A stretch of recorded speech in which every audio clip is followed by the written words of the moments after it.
Hello, everyone. Welcome to the Wright Play. I am your host, Blake Wright. And after many technical difficulties, we finally have the man of the hour. He is um, a musician, a hip hop artist, a Christian hip hop artist, a filmmaker, and a really good friend of mine, my cousin, Joe Wright. I'm happy to bring you on as more than just a family member, but as a fellow artist, my friend. So thank you for being Hey, here. it's awesome to be here, Blake. Thank you for inviting me on, man. Really appreciate it. Did I cover all the bases to introduce you to the audience as, or is there more you Yes. want to No, be introduced as? husband and father. Husband and Husband and father as well. father. Yes, that's right. You recently have a 1 year old daughter now. Is that correct? Yes, and she's growing like a weed Yeah. really fast. For those of you who do not know Joe, Joe goes by Joe Wright, Write. How many years have you been making music, Joe? So I'd say like seriously, um, 2019 is when I started releasing stuff on uh I guess live streaming or not live streaming, but streaming platforms like Spotify and Apple Music and stuff. So, and then before that, before that, before that, I dropped an EP. I Yep. think it was on like Mixtape Factory and Dat Piff. So that Oh was, yeah, the Dat Piff days. Yeah, and you were there when I wrote it. dude. Yeah, I remember. Most of it. I think that we're definitely gonna have to get into that metamorphosis of the music. Is that lighting okay? I can close those blinds. Would If you that be want, better? yeah, if you want, you can close those. But You can edit this. yeah, we can. We can. Honestly, this is just the way it's been. That might be a little bit. Yeah, it's okay. Honestly, I can see you good. Ladies and gentlemen, we've literally been trying for the past 30 minutes to get on a platform that works because for the Joe and I remember when everything that you wanted to do ever was free. And now Yeah. it's like you need to pay 15.99 to Zoom to make it happen. So Yeah. No, for and sure. these YouTube commercials going on forever. Yeah. Yeah, things have changed. Things have changed a little bit, They and they're have.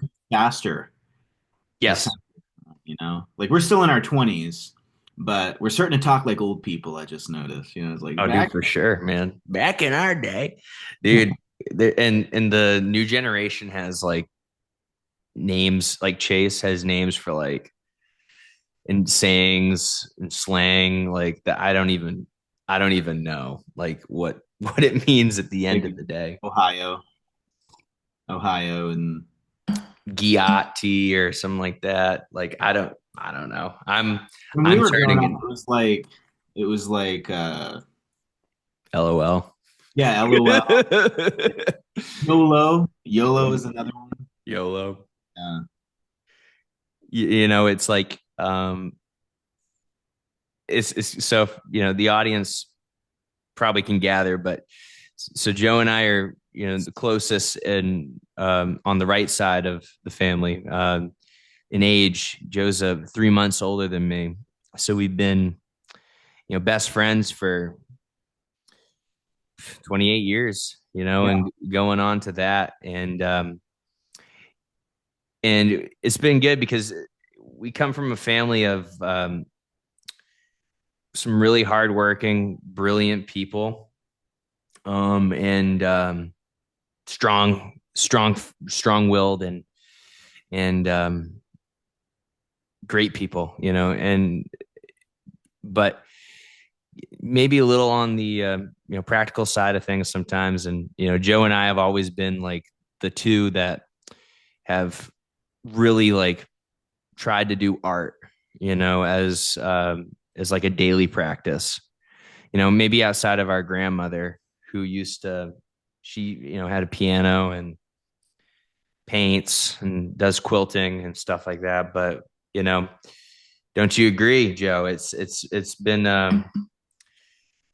I guess my question is when did you first realize that, you were somebody who is a creative person? Well, I think that I first had my imagination captured by film actually. And it was actually some of our favorites like, you and I grew up watching like Dick Van Dyke and, Chitty Chitty Bang Bang, Mary Poppins, Power Rangers, that stuff, and especially like the dance sequences, the old Dude, bamboo. the old bamboo, man. You took the Makes words me out of my mouth. Yeah. Well, I remember it was just an exciting thing because all the energy of that scene, it's like you felt it in the room with you, and at least for me, and I'm sure it was the same for you. I remember like when we took our broomsticks that were supposed to be the bamboo sticks and we danced along, it felt like we were actually there. And so it was like in my imagination, I was kind of experiencing that and loving the music. Yeah.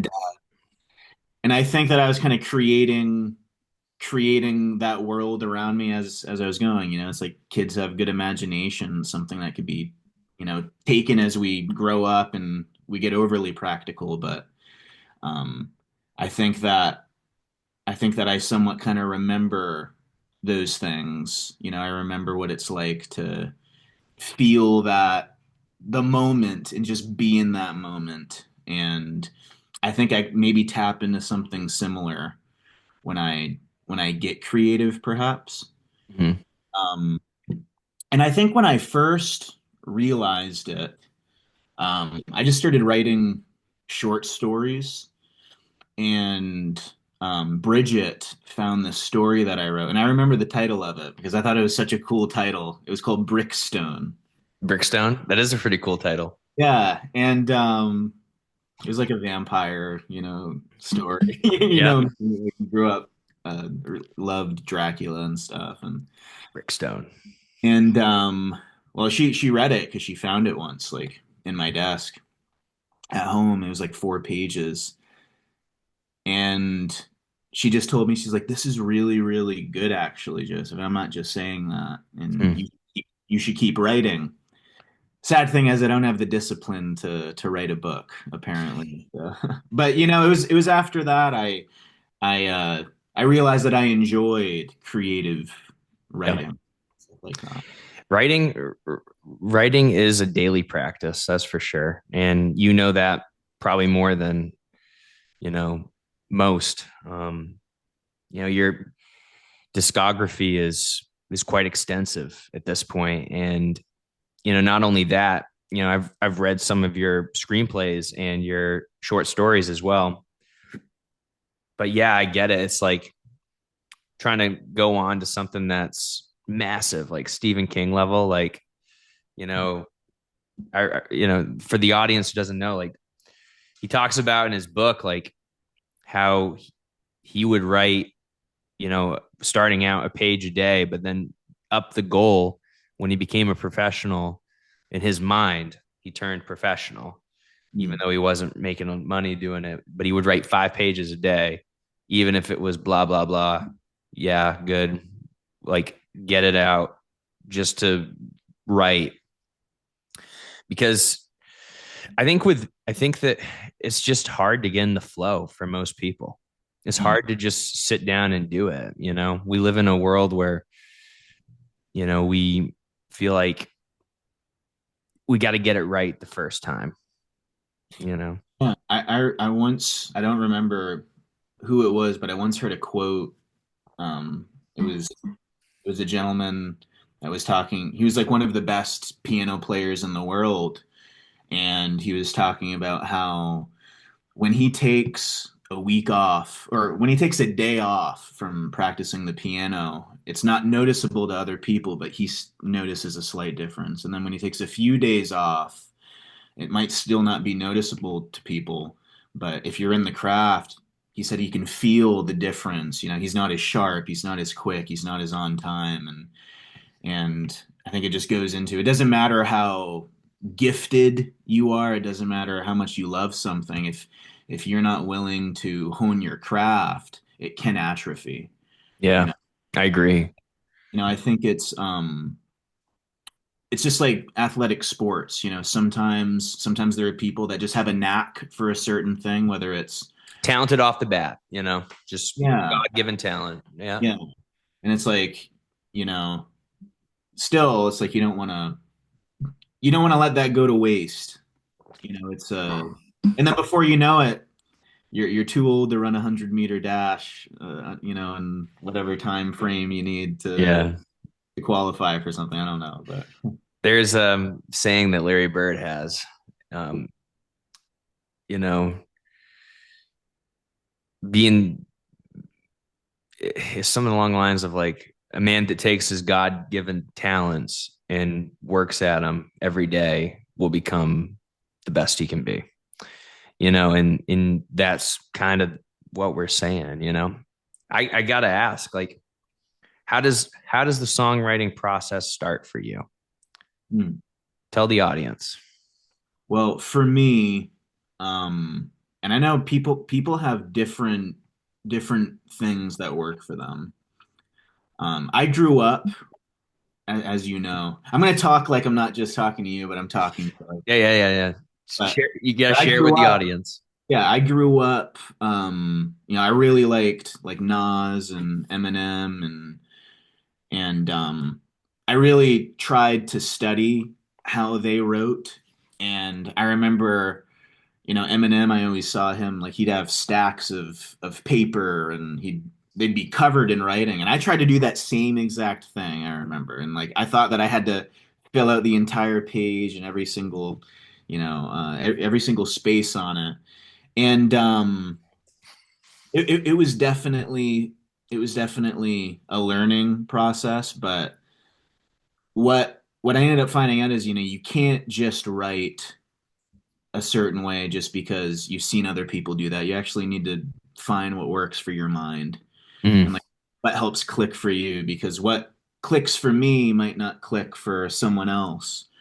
And so I had to end up going, okay, like when am I going to figure out what actually works for me and what I like? And so typically what I do is I need to feel inspired. If I don't feel inspired, then I don't want to write sometimes. And Yep. so typically it's an instrumental, and I listen to that instrumental and it will spark words in me. If as I listen to the tempo of the drums, or like the string arrangements and stuff like that. Whether Beats, it's the timing. yeah, like whether it's downbeats and where the drops are, and then from there, from the tone of what I'm hearing, then I will start.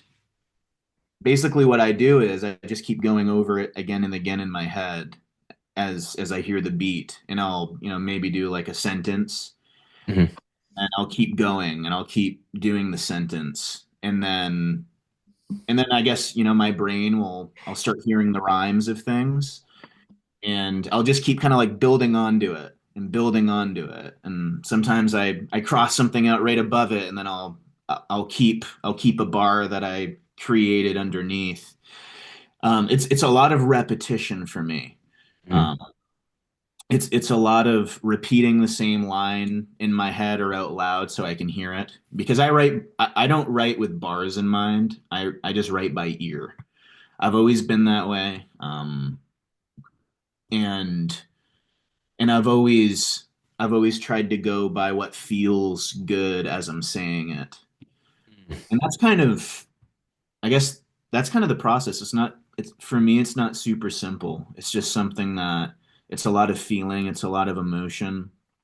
And from there, as I create the structure of what I wanted to say, then I'll continue to go back to it sometimes and see if, oh, like I want to carry through that rhyme scheme, or I want to move this line down here so it ends, so it goes to the end of that specific bar, but I want to like flesh out what I was saying so that way that turns into some wordplay, like a Yep. pun or an analogy or something.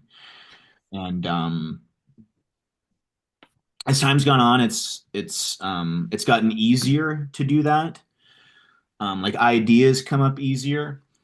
but also I think the challenge always for me, I want to increase it. Like I want to leave my comfort zone a little bit and do a different flow, do a different style, challenge myself with rhyme schemes. Hmm. Um, Do you think that when you get the first couple inspiration, you know, words or sentences, do you build a story after that? Or do you kind of let it flow and see where it goes and then maybe refine it after you got a whole beat yeah. filled up with lyrics? Yeah, so it depends. Like a project that I'm working on right now with a couple other artists, like we have Google documents that we go over and like we have a structured plan. Like Yep. you're taking this many, you're taking this timestamp, these amount of bars, and you're gonna write about this and you're gonna talk about this. And so I kind of enjoy that. I kind of enjoy having a subject matter that's already there. A part to play, per se. Yeah, yeah, Yep. part to play. Yeah. And it's kind of fun just to connect things, especially with lyrical theology, Mm. because you just kind of you get to say things that that really are just, you know, it's really just trying to impart wisdom into a certain art form that some people that don't know anything about God or don't know anything about the gospel, sometimes like that's going to be the only moment that they hear it and are willing to kind of open up their hearts to what's being said. And so that's always in the back of my mind, like what can I say that's going to be important for me to say? Because there's a lot that I could say, but not all of it is worth my breath. And that's Mm. kind of how I start in the Good Shepherd by saying, it's like, I say I don't want to waste my breath because the things that I'm saying are going out into the world. I can't remember exactly how it starts, but you know, if I could think of it, it's like, how's that start? You can edit this space as I think. No, we're gonna keep this uncut. I'm even gonna leave you getting up there and opening up the blind or closing the blind. Go for it. How's it start? It's like, da, da, da, uh,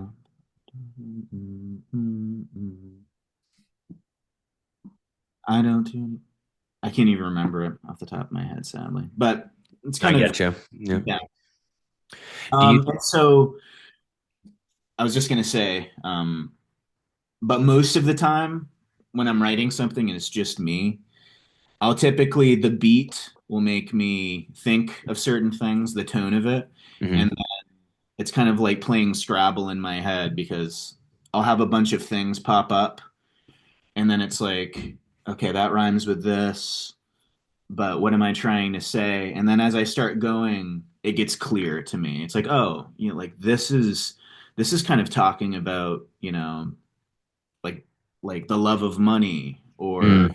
or it's talking about, um like my struggles currently in life and how these things, are affecting the way that, I'm being a husband. Mm. And then from there, as it goes, as I start writing, it gets easier to kind of find the vein of Okay. actually going with it. Yep. Do you um do you find yourself Let me turn on the light. yeah, Apologize. there you go. Go ahead. I've got Eh, this. I've got this lantern that's blurred out. There we go. it looks like some sort of wizard thing when it's blurred out. What's the um that's a lot better. Um do you think that when you're collaborating with these other artists, um and you are talking about, because one thing I like about your music is you bring in a lot of characterization. You write about, some of these biblical figures, and you really do a good job. This is something a lot of actors do. you really do a good job like finding the bridges between characters. Um, these people that lived, different times in the Bible, and yourself. And you're really good at also applying. So what makes you a good storyteller is you take what has, what they are doing, or what the lesson is from, Gideon or whatever, and you put it into more of a modern day setting. Do you think that what is your strongest skill when it comes to making these collaborations? Because when I've listened to some of the Wrath and Grace albums, some of the songs you've shared, that's kind of like what you lean into, because it's not Hmm. just you. It's like it seems like the other artists are doing it too. But just curious. So there's a here. I'm gonna try this lighting real quick. That might be better. Oh yeah, that's a lot better. That's a lot better. Now let there be light. We can see you. Let there, yeah. All right. So there's different forms of Christian hip hop. I don't know if form's the right word, but what Wrath and Grace does a lot, and what Agape kind of was, um, and also probably a little bit of Guiding in the Dark. It's called lyrical theology. Mhm. So it's kind of very like expositional. And there's a lot of exegesis, which is basically like taking texts of scripture and then wrapping in a way where you're kind of teaching theology. You're teaching certain Yes. biblical themes and stuff. Um, and typically, like when I've worked with Wrath and Grace, like on the Resistance album, Mhm. um, there's a specific song maybe that you were talking about where I'm kind of talking as if I'm with Shadrach, Meshach, and Abednego, Yes. and and that But not that's only that one, but also the song where you are talking about, David and yourself and Jesus. You know that song I'm talking about? the Messiah, The right? Messiah. Yeah. Innocent Mamba, shout out to Innocent Mamba. Yeah, I think everyone can see themselves in the biblical figures because um, it's such a human it's such a human thing to read about, David's shortcomings, and Oh yeah. to also see the fear when Abraham, was fearful at certain times. He made some rash decisions, and decisions that made him look really weak, and just like they did all through those stories. It's like we can see that we also can make the same kinds of mistakes, have the same doubts, have the same shortcomings, but also see how God is faithful through all of that. And so I think when I write a song or I write a verse where I'm trying to put myself into the shoes of that person, it's because I want to draw those parallels. One, because I think about them a lot. Yep.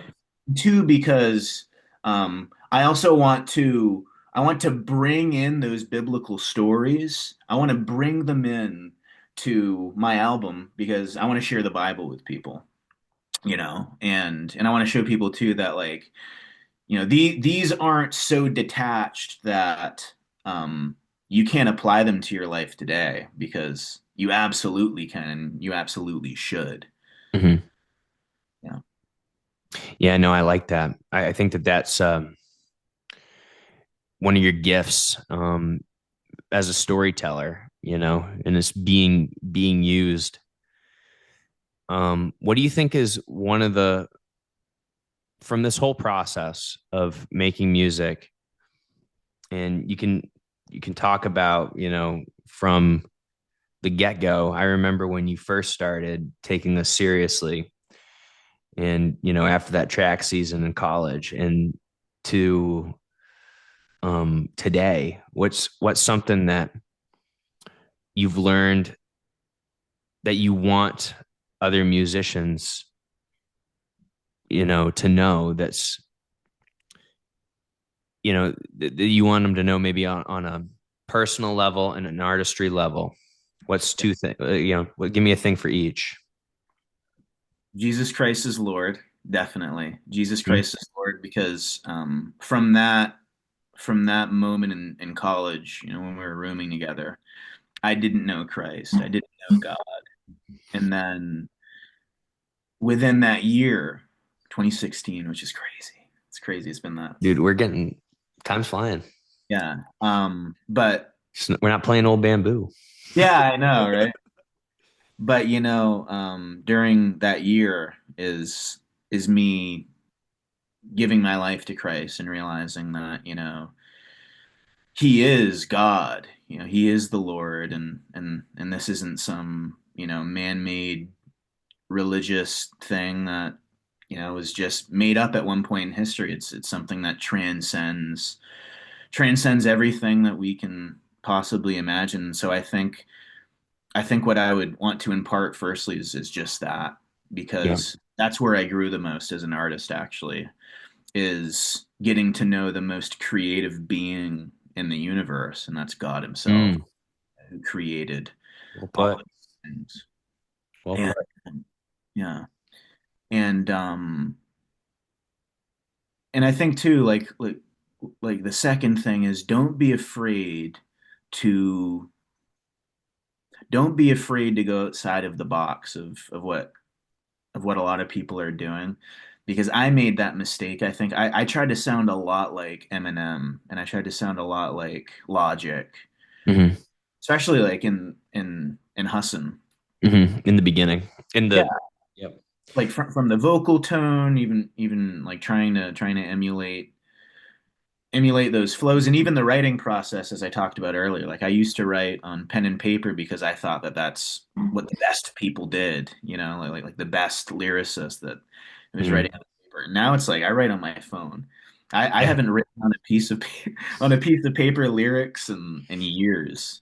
But You know, but it's the things that stick with you. I mean, coming from, you're there's nothing wrong with it too. It's like, hey, no, it's what works for you, kind of tying back to the beginning. you But don't have to charge a notebook; it won't die on you. You no, know? that's true. And you don't have to worry about losing, Yeah, but you sometimes have to worry about the cloud, there's a give and take. yeah, yeah. But back to it. I don't want to transition your idea. I want you to go back to it. Don't be afraid to get outside the box, is what you're Yeah, saying. don't be afraid to get outside the box and tell some stories that you want to tell, and be genuine. Like Mhm. be genuine. Talk about the things that people honestly really want to hear. Like I think I speak for a lot of people when I say that the superficial hip hop world has been oversaturated with vapid material, and just kind of like always chasing the next big thing. But it's like, don't be afraid to like make music that's inspired by the world around you. You know what I mean? Agreed. Yeah, like don't be afraid to talk about, being a dad, or to talk about, the struggle of trying to trying to open an account somewhere, and start saving, or like even just like the most mundane things can sometimes be the most beautiful things to talk about, because that's a that's a part of what we all go through every single day. And I think that it would be great to hear more relatable things, especially in the hip hop world, because it's just so filled with junk. Honestly, there's a lot of junk. Yeah, I agree. I agree. I think um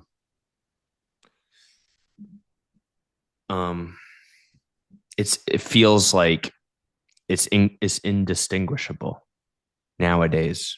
In I like From you the know flows. from the sound, from the content. Like, I mean, Yeah. when we were growing up, like you could tell the difference between Eminem and Jay-Z and Lil Wayne and Rick Ross, and Atmosphere. But today, I can't even tell you who's Little Yachty, who's Little Dirk, who's Little Shizzle. Like, keep your, you know what I mean? Like it's such a Someone's gonna take that. Someone's gonna use that little and make shizzle, little shiz out, little shiz out, little shizzle in the fizzle. little fizz out. But No, but yeah, I agree. I totally. and you're right, it's meant to be poetry, with music behind it. And there's nothing more poetic than your life around you. And I think that that's a beautiful message to give to the artist that's trying to gain the confidence to just start making music, you know, And it could because be really revealing. yeah, It can be you a can really, learn about things. You can learn about your life and yourself. yeah, I've learned a lot by making music. yeah. There's something else that you said that got me thinking a little bit, and it was like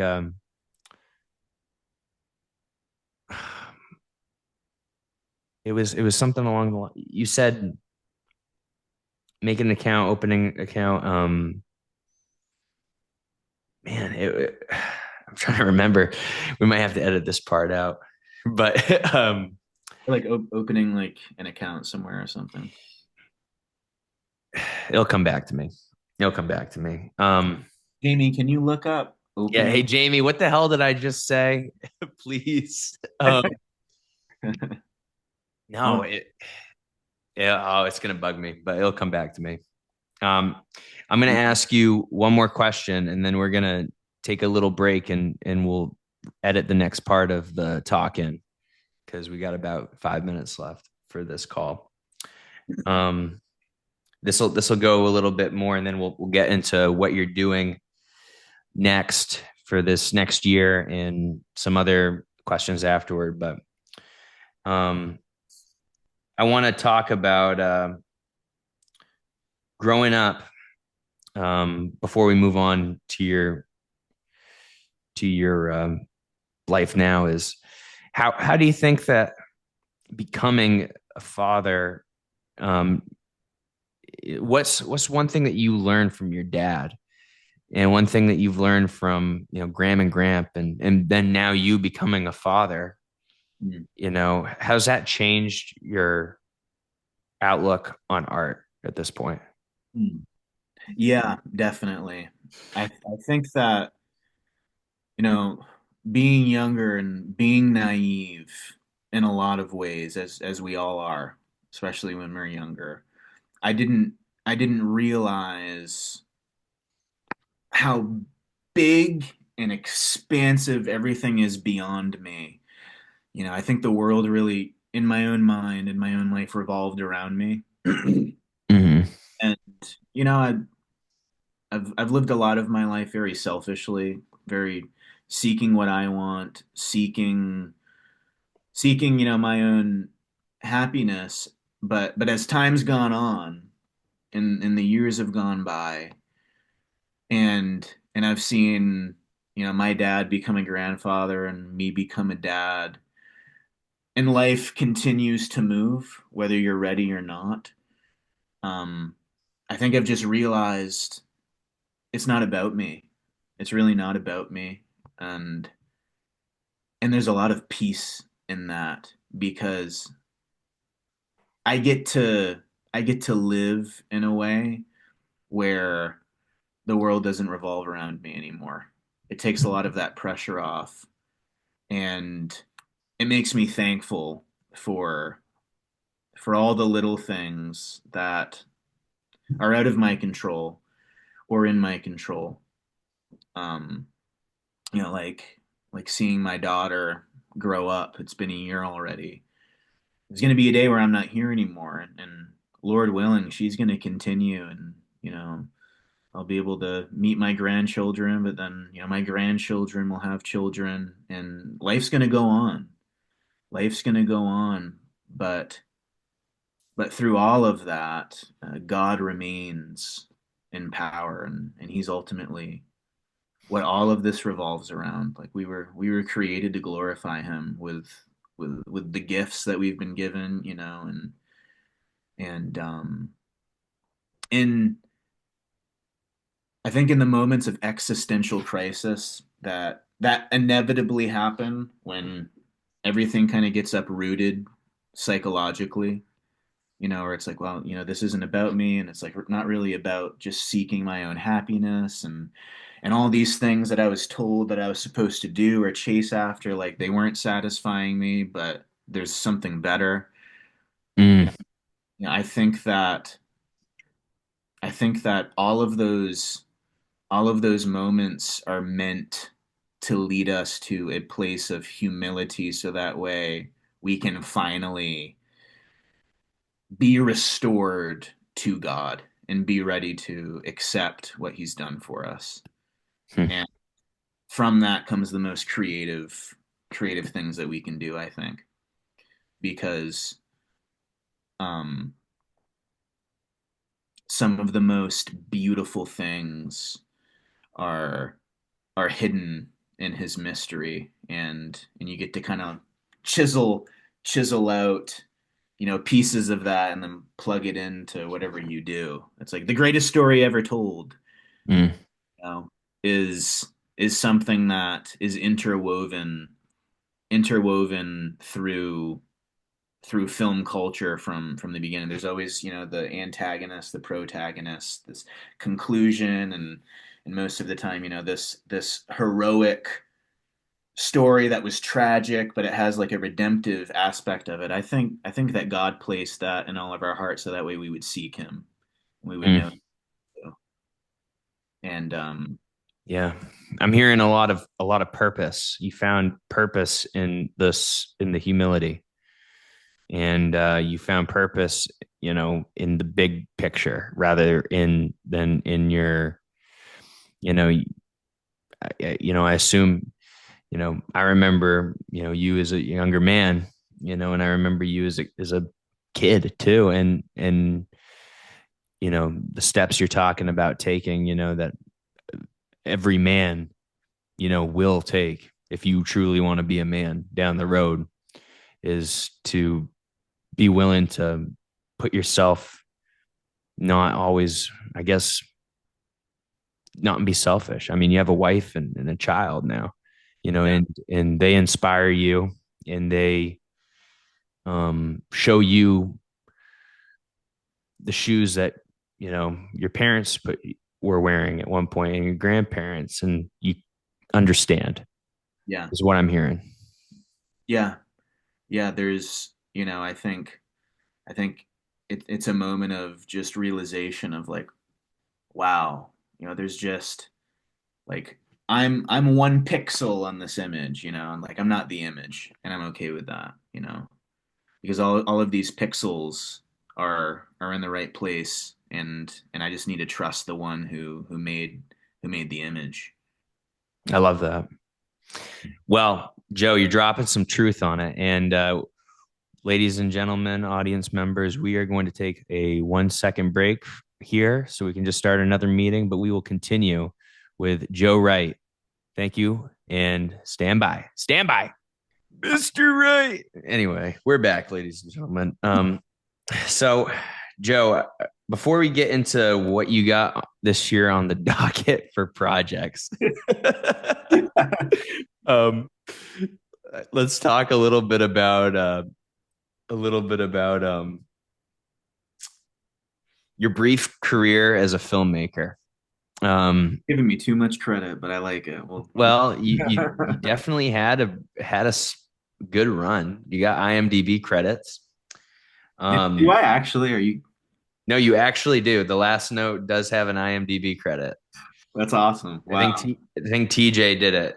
So shout out TJ Rogers. Wow. Thank you, TJ. TJ is actually moving You. back towards to the Ellsworth area where all the creative magic started for us. And he TJ will. I'm gonna give him a little plug in the podcast. TJ will have a book coming out called The Earth Angel, and it's touching upon a lot of these themes that are good and evil that Joe and I have been talking about. So like, people are gonna have to get their calendars ready. I know you will be wanting to read that one, Joe. So Yeah, I'd be down to check it out. I think I heard him talk about it a little bit. so Joe, your filmmaking career. Talk describe your love for, because you love film and you love acting, Mhm. you you find yourself, more focused as a musician at this point in your life, but Yeah. describe how that experience, I'll direct the conversation. How did that experience make you a better artist as a whole? Well, I think kind of the start of your question, I'll go there first. Um, I remember as I was growing up and I was visiting with grandma and grandpa on Beals Island, I used to wake up in the morning and the Twilight Zone would be playing on the Sci-Fi Channel, and Gran would Shout be out making Twilight Zone. pancakes. She'd be making pancakes in the kitchen, smell the bacon. Oh, getting Amazing. me hungry. Grandpa Joe, whom I'm named after, Grandpa Joseph, was in his recliner with his feet up, and he'd be watching the Twilight Zone with me. And it was so fun because the twists of it, I didn't even mind that it was black and white. Still, Mm, I still enjoy the Twilight Zone. I do too. And I was just captivated by the music and the twists and the turns and so one Christmas after wanting some sort of video camera, I remember I got it was called a flip video camera. Shout out Flip Video. Yeah, They still make flips, Jamie? Do they still make flips? I have no idea, but it was like 2008, I Yeah. think. It was probably 2008 when I got that. From there, I mean, it was Windows Movie Maker and Flip Video Recorder with it had a USB that came right out like a Yep. switchblade, and you put it in your computer. And I just started making movies, with Josh and like we made movies like Jason Voorhees versus Harry Potter once. Dude, You that know that with that, very, very iconic. yeah, Shout and out Jason Voorhees yeah. versus Harry. Dude, honestly, it's where I like watching you do it, and like, because we used to, ladies and gentlemen, we were just like you. We would make something fun and put it on the laptop, sometimes Graham's laptop when we didn't have, and edit it right and there. edit it right there. And I got to give a lot of credit to you, Joe, because you doing all that with you was like some of the most fun ever.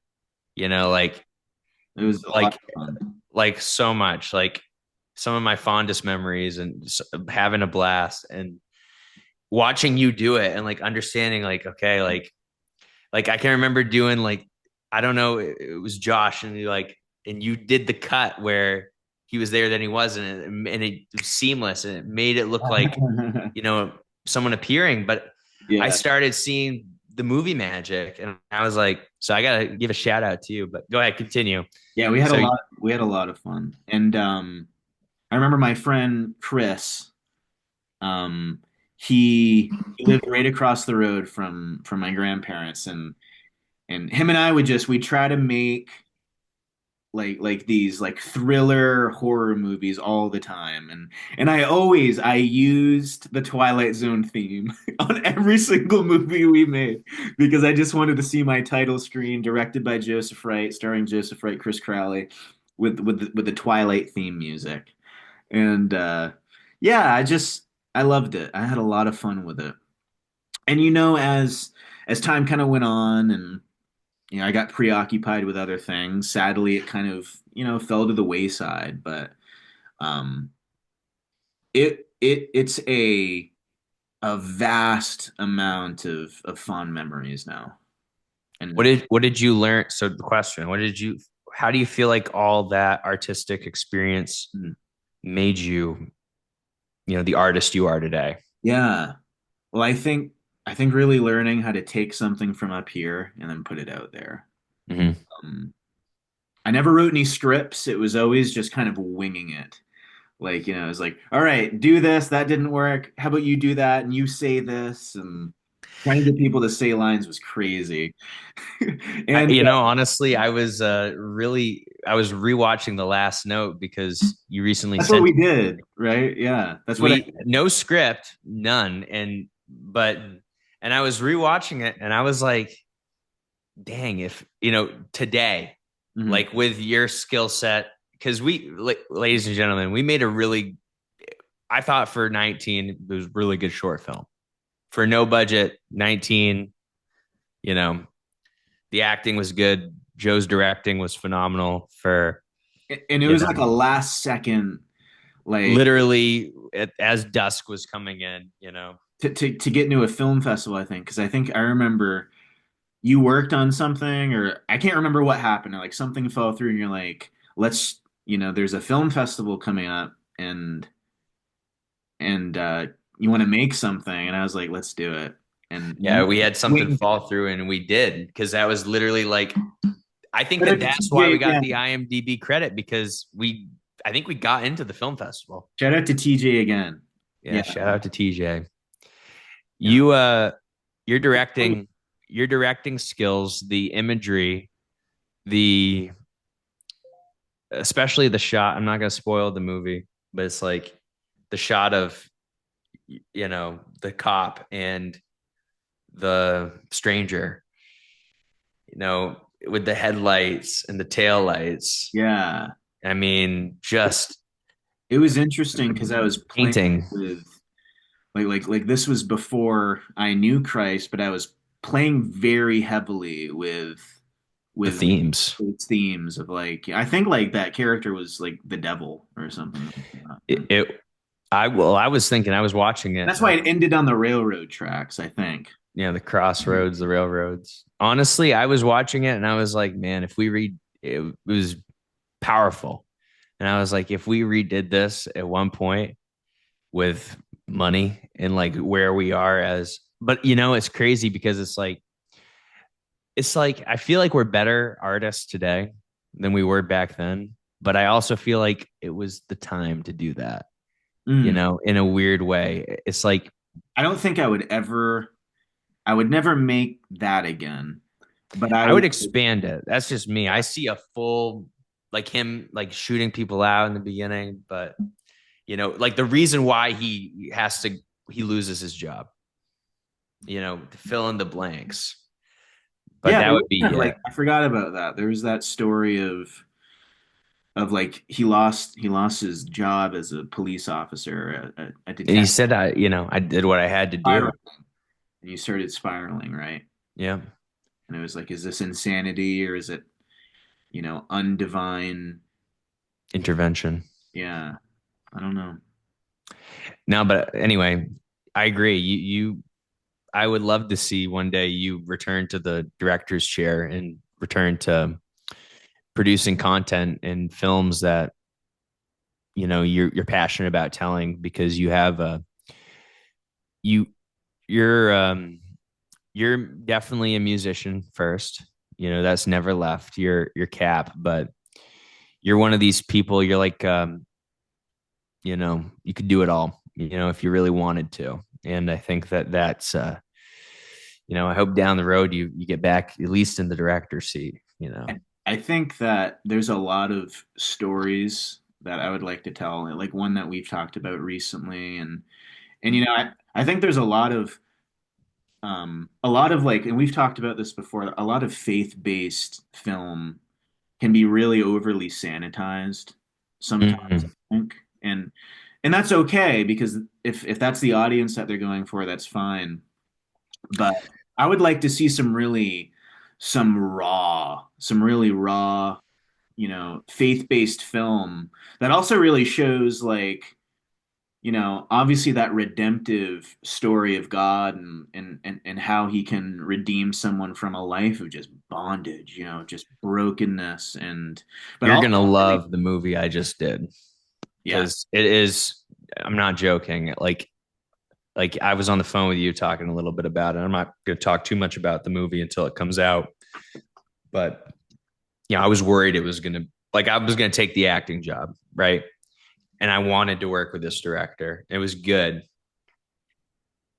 but I was so pleased that it was not watered down and it was a real like I mean, we're doing, you know, party scenes with drugs, and it's a redemption movie, like we are showing like literally what this guy's rock star life was before Christ, Mm.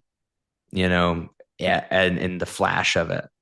It's not that, there might be swearing, you know what I mean? Like I got to look at the whole script, but I get what you mean. There is a need for that sort of stuff. Well, I think I once, Jeff Durbin, Apologia Studios. I remember he was saying once, he was saying Christians should be making the best movies and music out there. Like we have the best subject matter, we have the best material, we have the best inspiration. Like, and for a long time, it hasn't been that way. It really hasn't. At least not in the same sense of what's really captivated audiences for a long time. Yeah. But it's like now with technology and the industry changing and stuff like that. It's like, More openness, I think, from the Christian, the mainstream Christian is more cooler than it was when we were growing up, in a lot of ways. Like they're not afraid to talk about. I feel like Christianity, in the United States, especially in media, has gone from like, we want to paint this holier than thou image to, no, we are real people with real struggles, and we're slowly moving towards a direction where we can tell the true story yeah, rather than leave out some of the, and it's tough too because like a lot of the media was made for children back in the 90s, 80s, 2000s. So it's like, of course, they're not going to show the super nitty gritty, but I feel like there's um, a need because it will connect with people. yeah. I think maybe some people, and I myself too, would be very careful of this. Like, I don't want to glorify that stuff. Like, but I think that over sanitizing it, like, because the world's going to talk about that stuff anyway. Like, Yeah. they're gonna tell their version of the story, and they're gonna expound on the things that they want to expound on and glorify the things that they want to glorify. And it's like pretending that none of that is there, I think is what's been a part of the issue. But like, with the House of David, I was really impressed with the Shout way, out House of David. yeah, I was really impressed with the way that they brought together that story. And like they didn't hold back from Samuel killing the pagan king that, King Saul Mhm. was holding in prison. Stuff like that. It's like, that actually happened. That's what's in scripture. And it's like, I'm glad that they didn't, just kind of go around it, you know, Mhm. um, because it's a part of the story. It's a real part of the story. Yeah. No, for real. And like you said in the first half of this, like, you know, we can relate to a lot of these characters. We just got to draw the lines, the parallels to that. So we understand, Mm. the big picture. What's better for diagnosing the human condition than the very spirit that created humanity? And Mm. it's exactly what went wrong and where it's wrong. And it's like, there's just something about like when you read through Psalms and when you read through Proverbs, it's like, man, this is just speaking in a way that other things can't. Especially when I read about the fool in Proverbs. I'm like, that's freaking me. There I That's am. me. I you know, know. uh, And then how you many read you times? read about the Psalms and you're just like you recognize like, one of the greatest kings in the Bible like struggled with Hmm. so much weight. I mean, probably would you say, and I don't think we can compare, but call it the third or the second greatest king after Christ, and then you could make an argument that Solomon was, greater than David in a way, but like it doesn't matter. Like this is a great figure and he's writing about his struggles That's and it. he's writing about his dumb mistakes and his, Yeah. his and what he's learning. And still, all through, even after that, all through the scriptures, it talks about that the Messiah will be on the throne of David. It's like they didn't Mm. erase David's name. It's like he continues despite his shortcomings to God was faithful to him. He repented and God forgave him. And it's the same with us. It doesn't matter how far someone might think that they are, and they think that they're at the point of no return. Like you can turn to Christ and he won't reject you if you genuinely do it with all of your heart. If you seek him with all of your heart, then you will find him, and he will open his arms to you, and he will change your life. Into that, brother. Amen to that. So, in addition to this kind of tangent about filmmaking to Christianity to Christian films, who's your favorite storyteller in that medium, and why? In Christian film or music? No, in film in general, and then we're going to go into music. We'll wrap up this talk with what you got. In general, I don't think it's. Let me see. Is it Hitchcock still, or who is it? Who do you like? Um, that's a really good question because I think it changes sometimes. I Mel Gibson. I really Mhm. like the stuff that he's done. In terms, Shout out Braveheart. yeah, like Shout out Passion. those raw stories. They're not afraid to, turn away from masculinity and like just embodies so much of like I don't know, just the human condition again, just like the dealing with the tyranny of that. So I think he's a great storyteller. I really enjoyed a movie growing up. It's always stuck with me. Dante's Peak. That's Yes. Yeah. such a simple, and it's probably because I have nostalgic rose-colored glasses on. Yep. But it's a simple story about this volcanologist who's sent out to this tiny little town that looked a lot like the town I grew up in the northern. Pierce Bronson. Yeah, Pierce Bronson and Dr. Harry Dalton, and he goes there, and everyone's saying no, nothing's wrong. We just had some minor quakes, and he starts pointing out like the acidity of this lake is really high, and it's like, what? Why is this vegetation It's dying? kind of like Jaws in a lot of ways. Yeah, yeah, it's kind of like this natural force that is, undetected yet there and picking people off. And I remember just being terrified of that movie growing up. It scared the crap out of me, but I kept trying to sneak it off the shelf at grandma, pop it in the VHS player. I, okay, people in the audience, if you watch Dante's Peak, please comment. We need to know because it feels like a cult Yes, classic that I only stand you by know of. this. I stand by this. The best movie soundtrack I've ever heard. Dante's Peak, best I hot take stand of the day. hot take. Hot take of the day. I think Grandma had a crush on Pierce Bronson. That's why she had all of He his had quite 007 a few of his films. in Dante's Peak because it's like you never even hear a Dante's Peak, But Yeah. like I think that yeah, Dante's Peak. Like I have not seen that movie since we were probably 12 years old. The last time you showed it to me in the basement of your house in Ellsworth in the toy room. So it's been a long time. So I'm due for a rewatch, but I need to watch The House of David and a bunch of other things Oh, yeah, too. it's so good. I really, really enjoying it.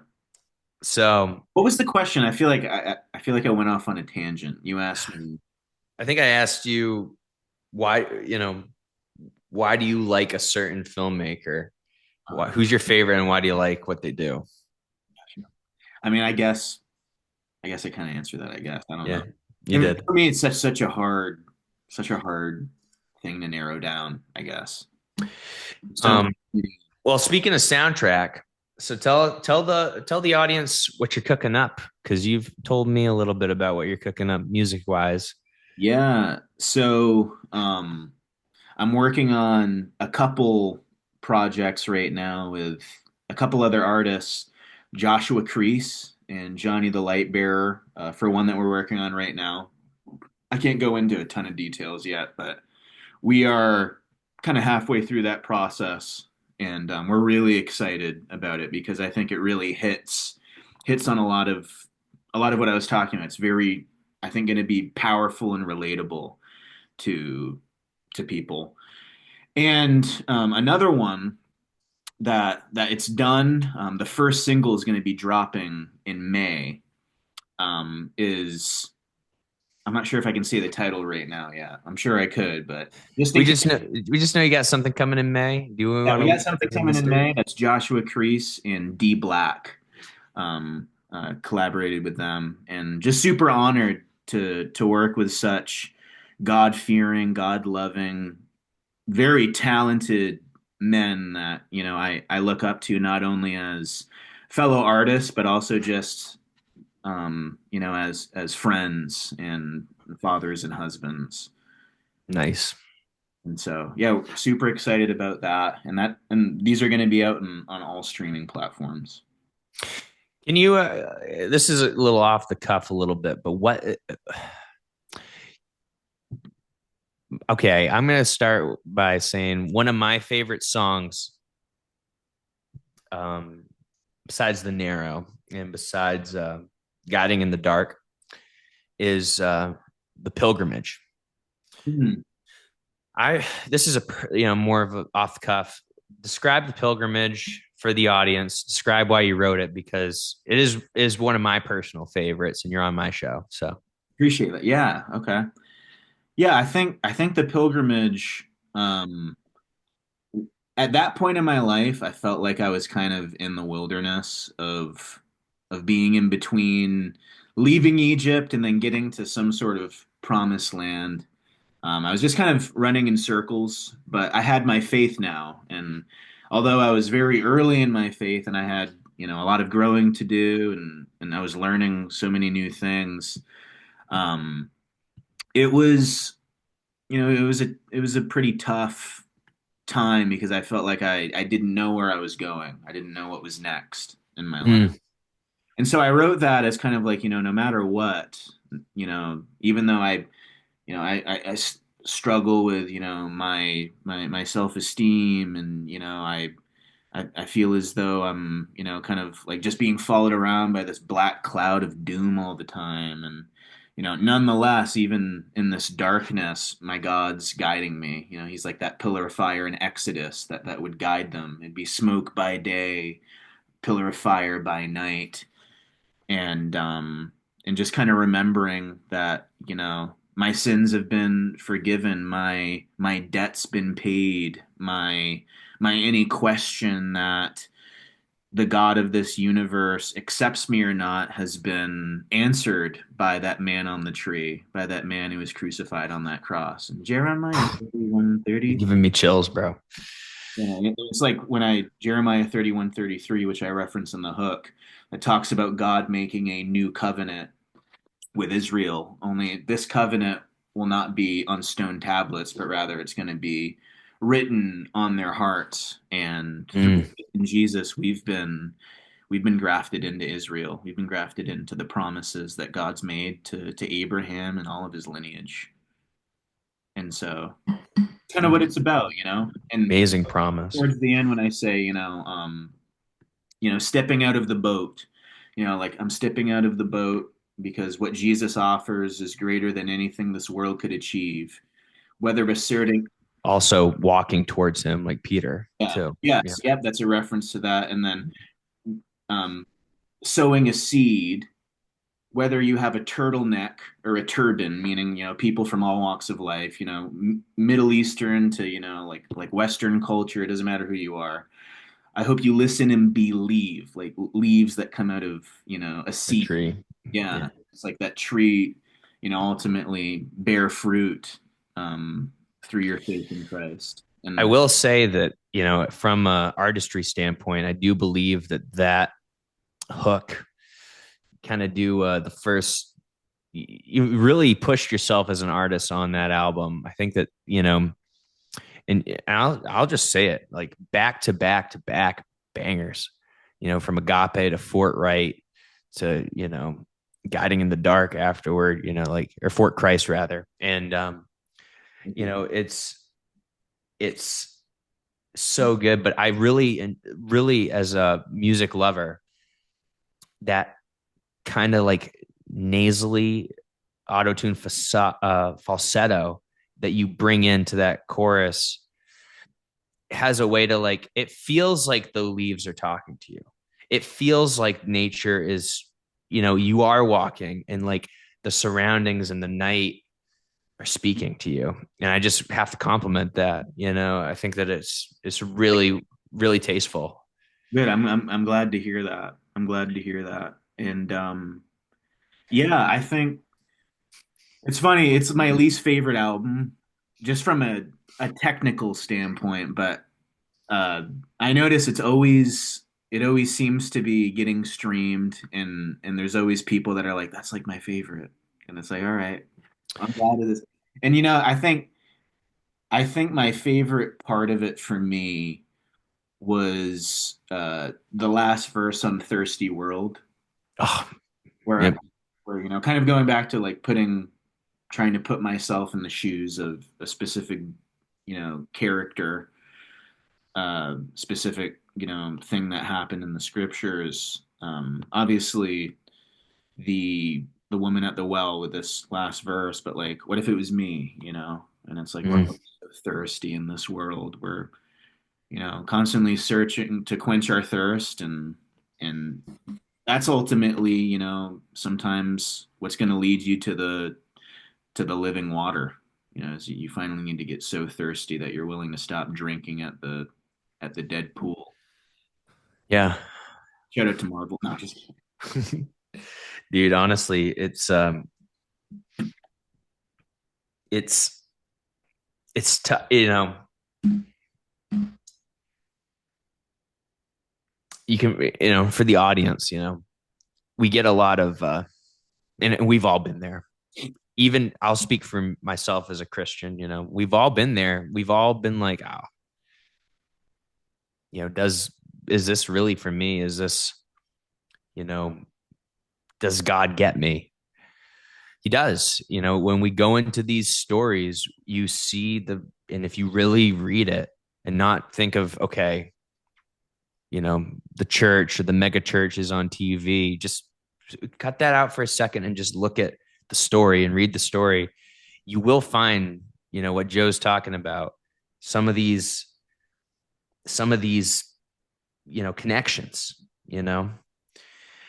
Um, you got an album out right now called Cemeteries on Spotify, Apple Music. Um, give me your top three on that and why.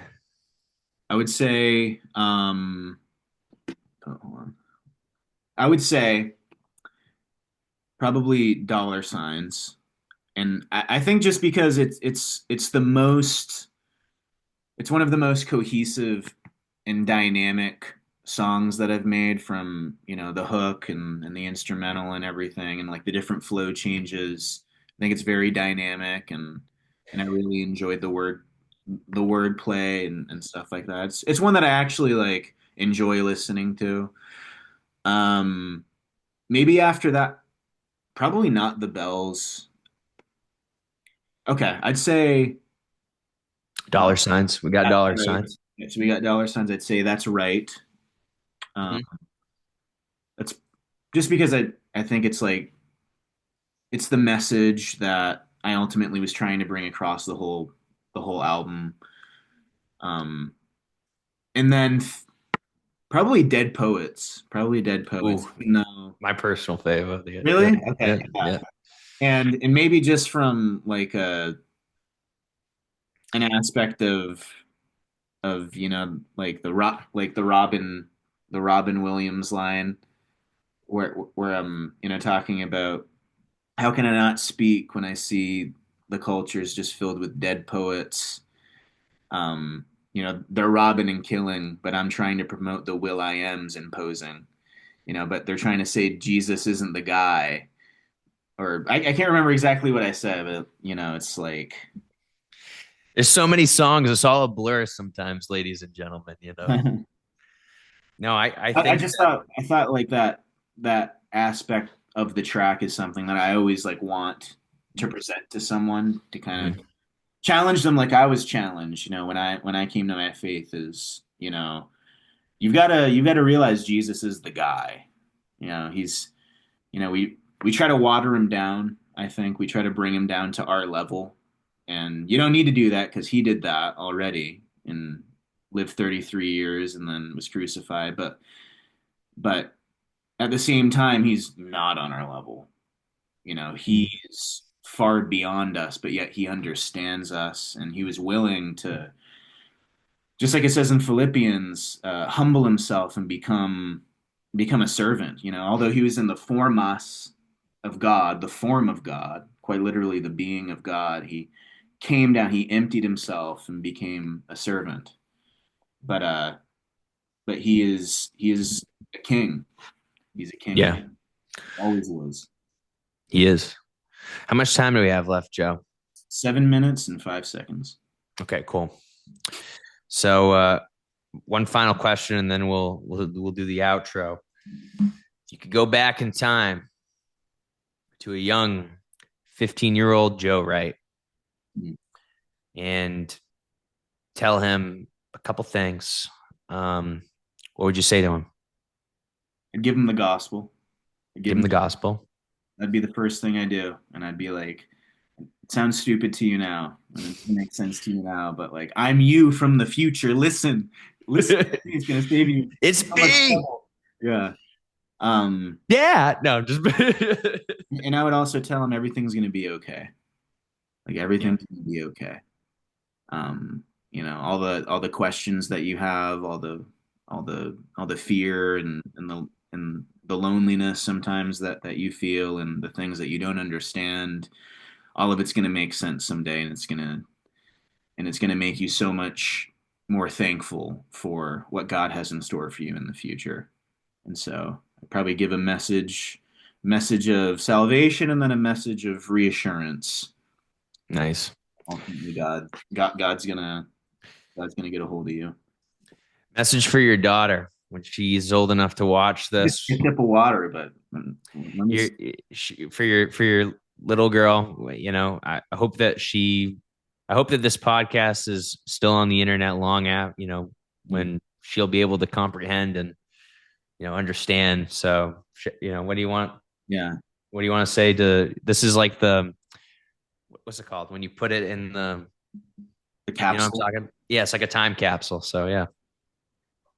I would say, I would say to her that first off, I love you, and I'm so proud of you, and and I want you to always know that I'm here, and even if you're watching this and I'm not here, um, I'm just on the other side, and fight the good fight, seek the Lord, pursue Him with all of your heart.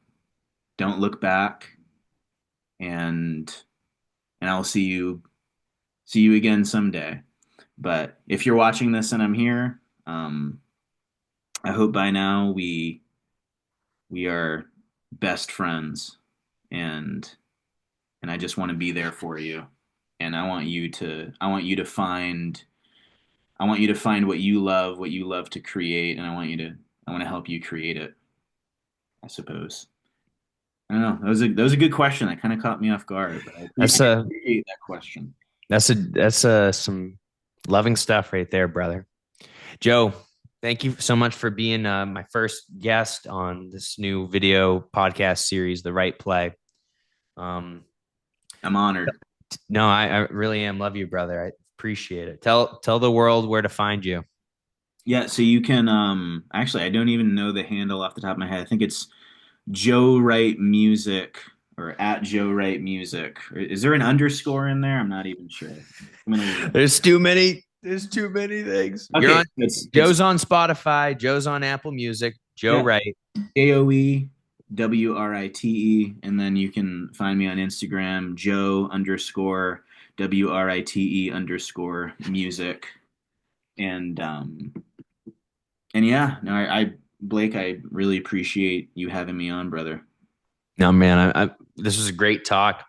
we'll have you on another episode down the road for sure. And Awesome. it'll now that we've broken the ice with the audience on who you are, we can talk about some more cool stuff and Love it. more about philosophy, God and art moving forward, man. And maybe get into some other things, go down some other tangents. Yeah, I'm looking forward to it, man. Looking forward to it, and also, again, it's great to see great to see you be so passionate, and I could tell that you're really, enjoying this, and you're a natural, Blake. So you're doing Oh, thank you, brother. Well, I appreciate it, and I'll to close it all off, it's good, um, making this has been fun because I want to see like, okay, I'm becoming obsessed with tracking my progress, but you know, it's good to share what I've learned and share ideas and you know sh- share what other people have learned in their stories. So I'm happy to be doing it. yeah, awesome. All right, everyone. This has been the Right Play with my honored guest, Joe Wright. Have a great afternoon, great evening, good morning, and until next time, keep the right play going. Let's go. Shout out Right Play. Thank you, Blake. God bless. Thanks. God bless, man.